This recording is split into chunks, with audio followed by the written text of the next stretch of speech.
இமாமாக வேலை பார்த்த மொசாத் உளவாளி.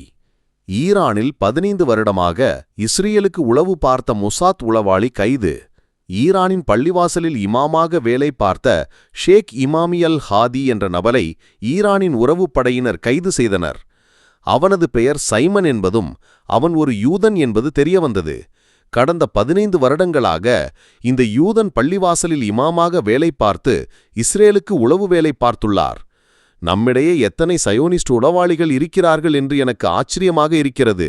15 ஆண்டுகளாக கோம் மற்றும் தெஹ்ரானில் அவருக்கு பின்னால் மக்கள் பிரார்த்தனை செய்து வருகின்றனர். இந்த யூதன் கோமில் உள்ள ஃபத்வா பிரசங்க மேடையில் அமர்ந்திருப்பதை கற்பனை செய்து பாருங்கள். அவன் ஒரு மத அதிகாரியை பிரதிநிதித்துவப்படுத்துகிறான். கோட்பாட்டை பற்றி விவாதிக்க கூட்டு நன்மை பயக்கும் இமாமாக ஈரானிய நகரங்களுக்கிடையே பயணம் செய்கிறான். அவருக்கு ஒரு யூடியூப் சேனல் உள்ளது. ஆயிரங்கள் பின்தொடர்கிறார்கள். அவன் மக்களை தலைப்பாகையுடன் வரவேற்று பிரார்த்தனையுடன் விடைபெறுகிறான். அவன் அவர்களை தொழுகையில் இமாமாக இருந்து வழிநடத்துகிறான். அவர்களை தாழ்மையான இதயங்களுடன் வரவேற்கிறார்கள். 15 ஆண்டுகள் சயோனிச நிறுவனத்திற்காக பணியாற்றிய பிறகு இன்று அவர் ஒரு உளவாளி என்பதை கண்டுபிடித்தனர். அவரது உண்மையான பெயர் சைமன் திராஃபி. இஸ்ரேலிய மொசாட்டில் ஒரு அதிகாரி.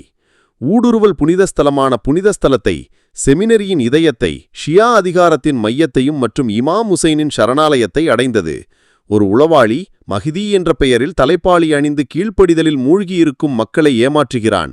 இது பல கேள்விகளை எழுப்பும் கதை. இது ஒரு கற்பனை கதை அல்ல, ஆனால் உண்மை. அனைத்து நாடுகளும் அரசாங்கங்களும் மிகவும் கவனமாக இருக்க வேண்டிய நேரம் இது. அதில் கவனம் செலுத்த வேண்டும்.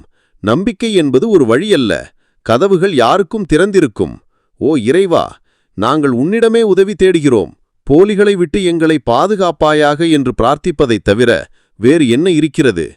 AIML மீடியா செய்திகள்.